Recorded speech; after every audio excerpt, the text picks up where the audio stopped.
Coucou, je vous salue tous dans le nom précieux de notre Seigneur Jésus. Je suis votre servante Chilo de Dieu.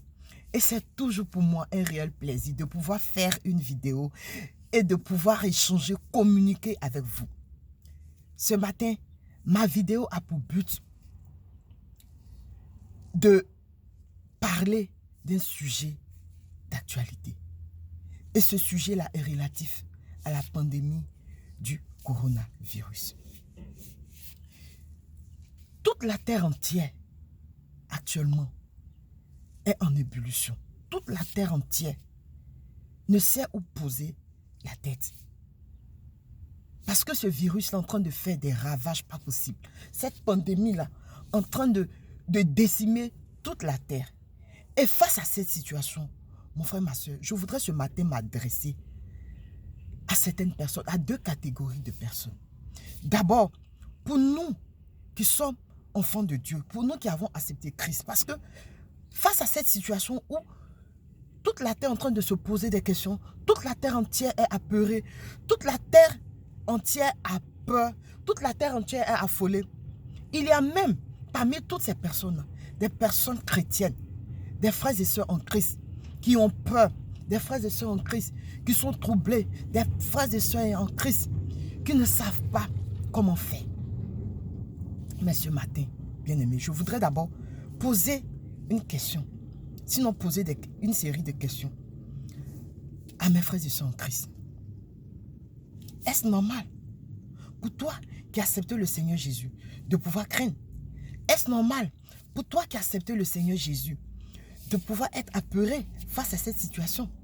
Est-ce normal pour toi qui as accepté le Seigneur Jésus d'être troublé pendant que la terre entière est troublée?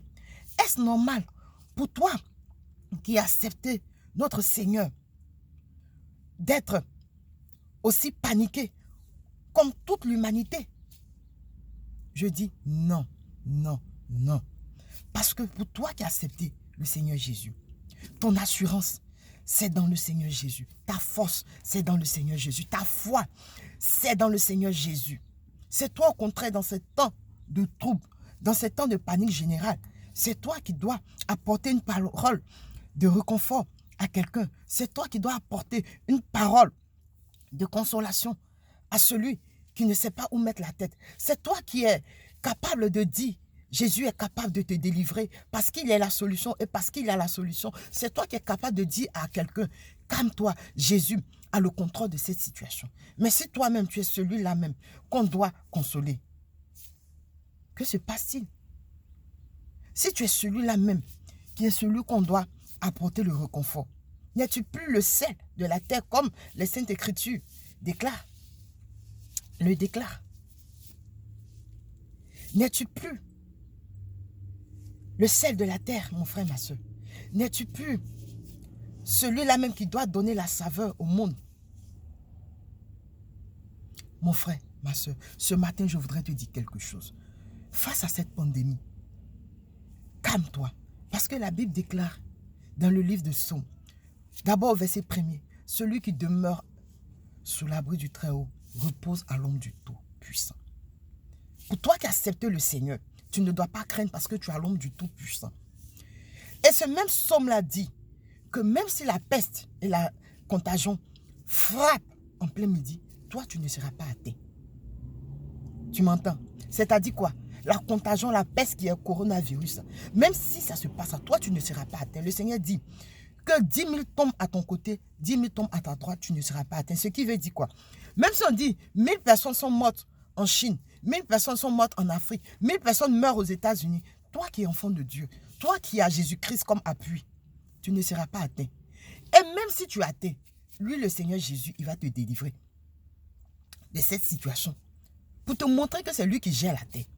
Mon frère, ma soeur, tu ne dois pas être troublé. Tu es celui-là mais qui doit apporter des paroles de consolation dans le cœur. Maintenant, face à ces mesures qui ont été prises, telles que le confinement, je bénis le nom de Dieu parce que la Bible dit que tout ce que Dieu fait est bon. Oui, mon frère, ma soeur, la Bible déclare que tout concourt au bien de ceux qui aiment Dieu et qui sont appelés selon son dessein. Regarde, Dieu a certainement permis ce confinement-là pour que tu aies un temps de prière avec lui.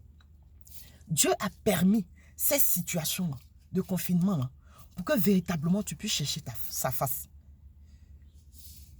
À cause de ton travail, à cause de tes activités, à cause de ce que tu n'avais pas le temps, tu n'étais même pas dans la présence de Dieu. Mais Dieu dispose ce temps-là pour que toi, tu puisses l'adorer, pour que toi-même, tu puisses chercher sa face, mon frère, ma soeur.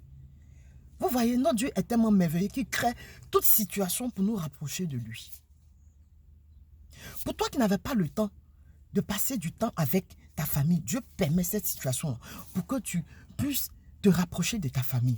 Vous savez, pour nous qui sommes africains et qui sommes en Europe, qui sommes en Amérique, qui sommes dans d'autres pays, le Seigneur dispose ce temps pour que nous revenions à notre premier amour. Parce qu'au pays, quand tu étais en Afrique, quand tu étais dans ton pays, tu étais zélé pour le Seigneur. Tu servais le Seigneur, mais une fois que tu as mis les pieds ici, tu as oublié parce que maintenant, à cause de ton travail, tu n'as même pas de temps pour le Seigneur. Mais le Seigneur dispose cette occasion-là pour que toi, tu reviennes à ton premier amour qui est lui, le Seigneur.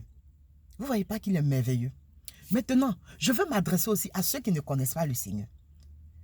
Toi aussi là, tu es en confinement, toi qui ne connais pas le Seigneur permet cette situation-là. Pour que si tu avais l'habitude de sortir, tu restes à la maison. Si tu avais l'habitude de ne même pas chercher à connaître le Seigneur, cette situation-là pourrait te rapprocher de Dieu. Cette situation-là, mon frère, ma soeur, profite de cette situation-là pour pouvoir accepter le Seigneur. Profite de cette situation pour pouvoir fléchir genoux, pour pouvoir prier, pour dire Seigneur, je ne te connais pas, mais à cause de ce qui se passe, aide-moi à te connaître. Profite de cette situation-là pour faire du Seigneur Jésus ton rédempteur, pour faire du Seigneur Jésus ton maître. Mon frère, ma soeur, que Dieu te bénisse. Pour toi qui n'as pas encore accepté le Seigneur, que Dieu te bénisse, qu'il te donne la force pendant ces temps de confinement-là pour pouvoir chercher sa face. Maintenant, frères et sœurs en Christ, Dieu permet, comme je le disais tantôt, ces situations-là, pour que toi aussi, tu puisses fléchir genoux et ensuite, le Seigneur puisse te donner des orientations face à cette pandémie qui est le coronavirus. Parce que, c'est vrai, nous ne devons pas craindre, mais nous devons savoir que cette pandémie-là est véritablement une âme utilisée par l'ennemi pour pouvoir déstabiliser toute la terre. Maintenant, je voudrais donner aussi quelques mesures de sécurité. C'est vrai, nous sommes chrétiens, tout et tout. Nous avons accepté le Seigneur. Nous savons que notre assurance est dans le Seigneur. Maintenant, le Seigneur aussi nous a donné l'intelligence de faire des choses telles qu'elles sont. Avant de sortir, parce que nous sommes des personnes, c'est vrai, on parle de confinement, mais on ne va pas rester tout le temps confiné parce que nous avons besoin d'être dehors pour pouvoir faire des courses, pour pouvoir faire des provisions pour la maison. Avant d'aller faire des provisions pour la maison, je voudrais dire à quelqu'un, que tu sois chrétien ou pas, la première des choses à faire, c'est de prier. Te confier entre les mains de Dieu, de dire à Dieu de te protéger tout et tout. De dire à Dieu de te garder sain et sauf face à cette maladie. Pour nous qui avons accepté Jésus, nous devons prier, nous couvrir du sang précieux de l'agneau.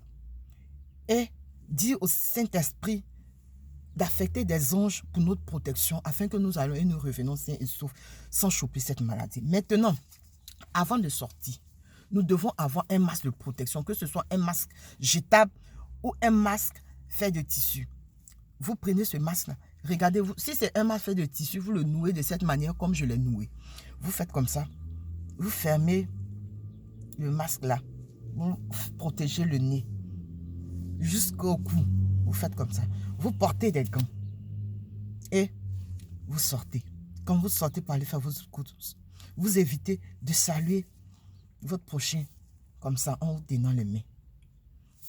Ensuite, vous essayez de mettre au moins une distance de sécurité d'1 mètre entre vous et les personnes que vous allez rencontrer. Quand vous finissez de faire vos courses, vous revenez à la maison. Étant devant la porte, vous enlevez d'abord les gants.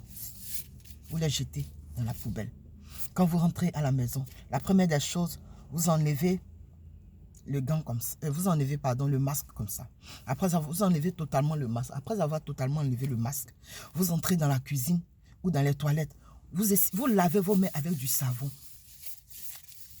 Au moins 20 secondes. 20 secondes, vous lavez les mains.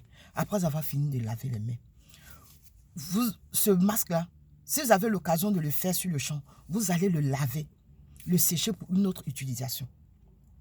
Maintenant, étant à la maison, à chaque fois, essayez de laver les mains. Si vous avez des enfants qui sont un peu grands, vous leur dites à leur tour de laver à chaque fois les mains.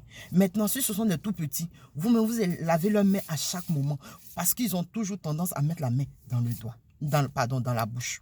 Le doigt dans la bouche. Après tout cela, étant à la maison, pour nous qui sommes chrétiens, n'oubliez pas de prier toujours, de fléchir genoux face à cette pandémie, de toujours prier, de toujours vous tenir à la brèche, afin que le Seigneur vous donne des orientations. Parce que mon frère, ma soeur, ton intercession compte en ces temps de trouble. Ta voix compte devant le Seigneur. Ta voix compte pour pouvoir sauver une vie. Le Seigneur peut te donner des orientations pour te dire, telle personne pourrait avoir le corona. Prie pour elle, pour ne pas que cette situation arrive. Que vraiment le Seigneur nous bénisse et qu'il nous donne véritablement la force. Il nous donne la paix, il nous donne l'assurance pour nous et nos différentes familles et qu'il nous bénisse. Si cette vidéo t'a fait du bien, mon frère, ma soeur, partage-la aussi à quelqu'un pour faire du bien aussi à quelqu'un. Que la gloire de Dieu soit sur toi, dans le nom puissant de Jésus. Amen.